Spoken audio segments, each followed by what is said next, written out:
नमस्कार बच्चों, राधे राधे। आज हम गैर लाभकारी या गैर व्यापारिक संस्थाओं के प्राप्ति भुगतान खाते और उसकी विशेषताएं और ये आय व्यय से किस तरह से भिन्न है इसके बारे में पढ़ेंगे। गैर लाभकारी संस्थाओं में व्यापारिक वित्तीय विवरण जो होते हैं वो प्राप्ति भुगतान खाते के रूप में, आय व्यय के रूप में और स्थिति विवरण के रूप में बनाए जाते हैं। इसमें प्राप्ति और भुगतान खाता वर्ष के दौरान हुई प्राप्ति और भुगतान का विवरण देता है।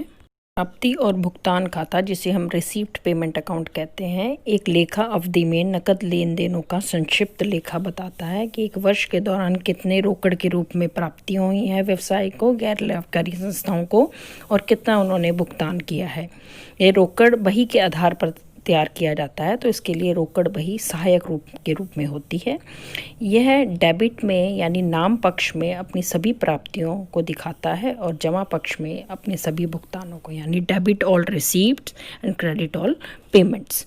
इसका अंतिम शेष जो है वो नकद और बैंक के शेष को दर्शाता है, जो आपको यह दर्शाता है कि व्यवसाय के पास, गैर व्यावसायिक संस्था के पास कितना शेष बचा है।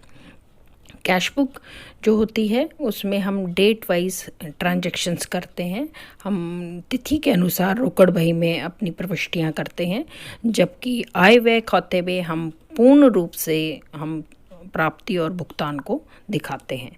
अगर रोकड़ बही में कोई लेन देन नहीं लिखा गया तो वो ज़रूरी होगा कि वो रिसीप्ट पेमेंट में भी नहीं आएगा। अगर रोकड़ बही में कोई लेन देन नहीं लिखा है तो उसका वर्णन प्राप्ति और भुगतान खाते में भी नहीं होगा। विशेषताएं, आधार के आधार पर प्राप्ति और भुगतान खाता रोकड़ बही के आधार पर बनाया जाता है, इसलिए इसमें केवल रोकड़ मदों को ही शामिल किया जाता है। गैर रोकड़ मदें को इसमें नहीं दिखाया जाता। ये बहुत ही आवश्यक पॉइंट है जिसे आपको याद रखना है कि गैर रोकड़ मदें प्राप्ति भुगतान में नहीं दिखाई जाती।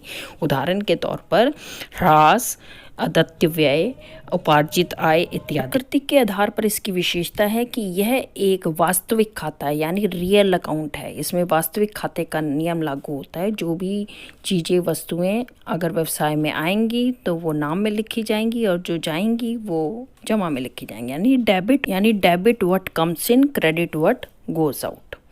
तीसरा विशेषता है इसकी खाते के शेष के आधार पर। इसके खाते का शेष नकद और बैंक शेष के रूप में होता है।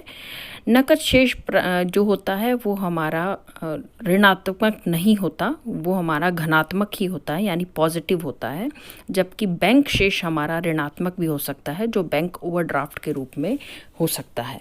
तो यह हमें अंतिम शेष के बारे में बताता है कि व्यवसाय के लिए रोकड़ कितनी बची है, चाहे वो नकद रूप में हो चाहे बैंक के रूप में हो। अगली विशेषता है केवल नकद प्राप्ति और भुगतान की मदों को ये शामिल करता है।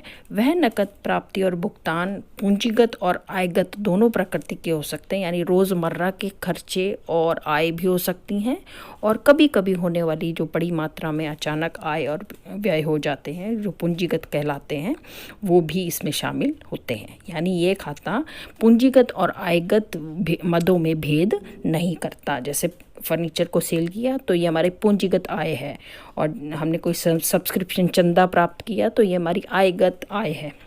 तो इन दोनों को ये दिखाएगा। अगला है उद्देश्य। संस्था में जितनी भी उपलब्ध रोकड़ है उसके शेष को ज्ञात करने के लिए यह बनाया जाता है। तो इसका उद्देश्य है रोकड़ और बैंक शेष को ज्ञात करना, ताकि व्यवसाय के संचालन में ये कितना योगदान दे पाएंगी यह जान पाएं। इस प्रकार हमने जाना कि प्राप्ति और भुगतान खाता क्या है और उसकी क्या विशेषताएं हैं। ध्यान से सुनने के लिए आपका बहुत बहुत धन्यवाद। इस चैनल को आप लाइक, शेयर और सब्सक्राइब करना ना भूलें, ताकि भविष्य में अकाउंट से संबंधित सभी वीडियो सरलता रूप से आपके सामने प्रस्तुत की जा सकें। बहुत बहुत धन्यवाद।